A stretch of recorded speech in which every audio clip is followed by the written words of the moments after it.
زانیہ عورت اور زانی مرد دونوں میں سے ہر ایک کو 100 کوڑے مارو، ساری مستی نکل جائے گی، پھر اس برائی کے قریب نہیں آئیں گے۔ حقیقت یہ ہے کہ زنا بہت سی خرابیوں کا سبب ہے، بہت سے گھروں کی بربادی کا سبب ہے، اور اس کے نتائج بہت بھیانک ہیں، اور اللہ سبحانہ وتعالی کے نزدیک بھی زنا بہت ہی ناپسندیدہ چیز ہے۔ حدیث میں آتا ہے کہ زنا اور نور ایک جگہ اکٹھے نہیں ہو سکتے، یعنی جسے نور چاہیے دنیا میں بھی اور آخرت میں بھی، اسے اس چیز سے دور ہونا ہوگا۔ اور صرف یہ نہیں کہ اس ایکشن سے بچنا، بلکہ لا تقربوا الزنا، اس کے قریب بھی نہیں پھٹکنا، یعنی جو ہاتھوں، آنکھوں اور کانوں وغیرہ کا زنا ہے اس سے بھی بچ کے رہنا ہے۔ اور قیامت کے قریب زنا کے پھیلنے کی آپ نے پیشن گوئی کی تھی۔ رسول اللہ صلی اللہ علیہ وسلم نے فرمایا علامات قیامت میں سے یہ ہے کہ دین کا علم اٹھ جائے گا، جہالت پھیل جائے گی، اور شراب پی جائے گی، اور زنا کاری عام ہو جائے گی۔ زنا ہر ایک کے لیے منع ہے، لیکن بوڑھا ہونے کے بعد اگر کوئی کرے تو اس کے ساتھ تو اللہ تعالیٰ قیامت کے دن بات بھی نہیں کریں گے اور اس کو پاک بھی نہیں کریں گے، اور اس کے لیے دردناک عذاب ہوگا۔ پھر اسی طرح اللہ تعالیٰ نہ ایسے مرد کی طرف دیکھیں گے اور نہ عورت کی طرف۔ یہ نہیں کہ صرف مرد کی سزا ہے اور عورت کی نہیں، ظاہر ہے کہ دونوں ہی انوالو ہوتے ہیں۔ رسول اللہ صلی اللہ علیہ وسلم نے فرمایا میرے پاس 2 آدمی آئے، انہوں نے میرا بازو پکڑا اور مجھے ایک دشوار گزار پہاڑ کے پاس لے گئے، تو اچانک وہاں کچھ لوگ تھے جو بری طرح پھولے ہوئے تھے، موٹے ہوئے تھے، اور ان سے بدترین بو آ رہی تھی، بہت گندی اسمیل۔ ان کی بو بیت الخلاء کی طرح تھی، ٹوائلٹ کی بو کی طرح تھی، ان کے جسموں سے بو نکل رہی تھی۔ میں نے پوچھا یہ کون لوگ ہیں؟ انہوں نے کہا یہ زانی مرد اور زانیہ عورت ہیں، یعنی جو زنا کرتے ہیں، یہ ان کی گندگی ہے۔ اور یہاں پر کیا فرمایا کہ ان پر حد جاری کرو، ان کو کوڑے مارو، اور ان پر ترس کھانے کا جذبہ اللہ کے دین کے معاملے میں تم کو دامن گیر نہ ہو، اگر تم اللہ تعالی اور روز آخر پر ایمان رکھتے ہو۔ یعنی اگر تم اللہ تعالیٰ کو مانتے ہو تو پھر اس حد کو جاری کرنا ہوگا، کیونکہ ایک حد جاری کرنا اللہ تعالیٰ کے نزدیک 40 راتوں کی بارش سے زیادہ بہتر ہے، یعنی جہاں اسلام کا قانون نافذ ہوتا ہے۔ اور پھر یہ بھی ہے کہ حد سب کو لگے گی، خواہ کوئی بوڑھا ہو، بیمار ہو، کچھ بھی ہو، لیکن اس کا طریقہ مختلف ہو سکتا ہے۔ یعنی اگر کسی کے حد جاری کرنے سے مرنے کا اندیشہ ہو تو ایسی صورت میں ہلکی حد جاری کی جا سکتی ہے، لیکن حدوں کو جاری کرنا اللہ کا حکم ہے۔ اور ان کو سزا دیتے وقت اہل ایمان کا ایک گروہ موجود رہے،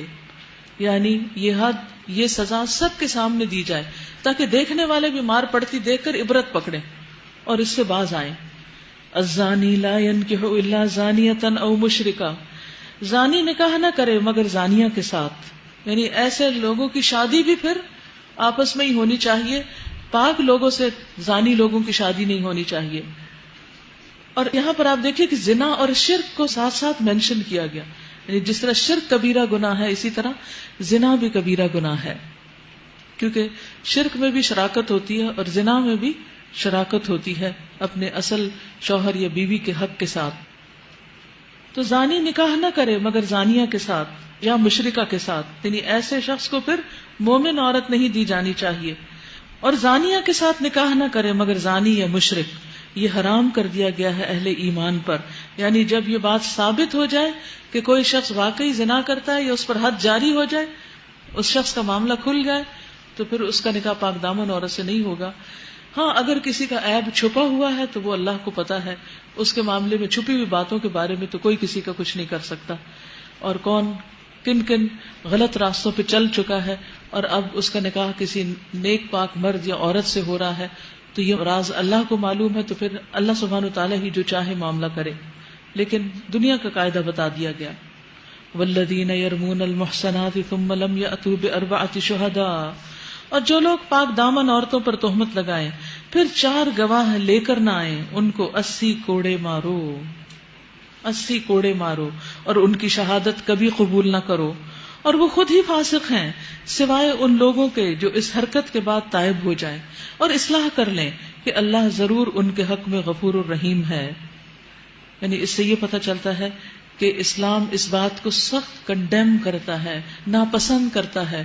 کہ کوئی کسی پر زنا کا الزام لگائے، جھوٹا الزام، کیونکہ اس سے دوسروں کی عزت پامال ہوتی ہے، اور ہمارا دین ہمیں دوسروں کی عزت کرنا سکھاتا ہے. اور اس طرح کے اسکینڈلز کو اچھالنا اور اس قسم کی خبروں کا عام کرنا اور لوگوں کے درمیان بیٹھ کر اس طرح کے قصے بیان کرنا، یہ لغویات میں سے بھی ہے اور ناپسندیدہ چیزوں میں سے بھی، اس لیے ان سے بچنا چاہیے. والذین یرمون ازواجہم ولم یکن لہم شہداء الا انفسہم فشہادۃ احدہم 4 شہادات باللہ انہ لمن الصادقین. اور جو لوگ اپنی بیویوں پر الزام لگائیں اور ان کے پاس خود ان کے اپنے سوا کوئی دوسرے گواہ نہ ہوں، تو ان میں سے ایک شخص کی شہادت یہ ہے کہ وہ 4 مرتبہ اللہ کی قسم کھا کر گواہی دے کہ وہ اپنے الزام میں سچا ہے. کیونکہ انسان کسی باہر کی لڑکی کو اگر برا کام کرتے دیکھتا ہے اور اس کے پاس گواہ نہیں ہے تو چپ کر جائے گا، لیکن اپنی بیوی کو اگر اپنی آنکھوں سے وہ زنا کرتے دیکھ رہا ہے تو وہ کیسے چپ کرے گا؟ تو اس کے لیے اللہ تعالیٰ نے ایک راستہ کھول دیا کہ پھر ایک شخص جو ہے وہ گواہی کے ساتھ قسمیں اٹھائے، کیونکہ قسمیں پھر دوسرے گواہوں کی قائم مقام ہو جائیں گی اور اس طرح معاملہ حل ہو جائے گا. تو کیسے گواہی ہوگی؟ کہ 4 مرتبہ اللہ کی قسم کھا کر گواہی دے کہ وہ اپنے الزام میں سچا ہے، اور 5ویں بار کہے کہ اس پر اللہ کی لعنت ہو اگر وہ اپنے الزام میں جھوٹا ہو. اور عورت سے سزا اس طرح ٹل سکتی ہے کہ وہ 4 مرتبہ اللہ کی قسم کھا کر شہادت دے کہ یہ شخص اپنے الزام میں جھوٹا ہے، اور 5ویں مرتبہ کہے کہ اس بندی پر اللہ کا غضب ٹوٹے اگر وہ اپنے الزام میں سچا ہو. تم لوگوں پر اللہ کا فضل اور اس کا رحم نہ ہوتا، اور یہ بات نہ ہوتی کہ اللہ بڑا التفات فرمانے والا اور حکیم ہے، فضل فرمانے والا ہے، تو بیویوں پر الزام کا معاملہ تمہیں بڑی پیچیدگی میں ڈال دیتا، یعنی پھر تمہاری زندگی دوبر ہو جاتی. تو اس کو قانون لعان کہتے ہیں. یعنی شوہر نے الزام لگایا، قسمیں بھی کھا لی، بیوی نے بھی جواباً اپنے اوپر سے الزام دھونے کے لیے قسمیں کھا لی، تو اس کے بعد کیا ہوتا ہے؟ دونوں کے درمیان نکاح ختم کر دیا جاتا ہے اور آئندہ کے لیے معاملہ ٹھپ، یعنی پھر اپنی اپنی راہ لیں. کیونکہ ایسے 2 لوگ اکٹھے نہیں رہ سکتے، کیونکہ شادی کا رشتہ ایک ٹرسٹ کا رشتہ ہوتا ہے جس کے اندر اگر شوہر کو بیوی پر شک ہے اور بیوی کو شوہر پر شک ہے تو زندگی حرام ہو جاتی ہے. تو اس لیے اللہ سبحانہ تعالیٰ نے یہ قانون دیا.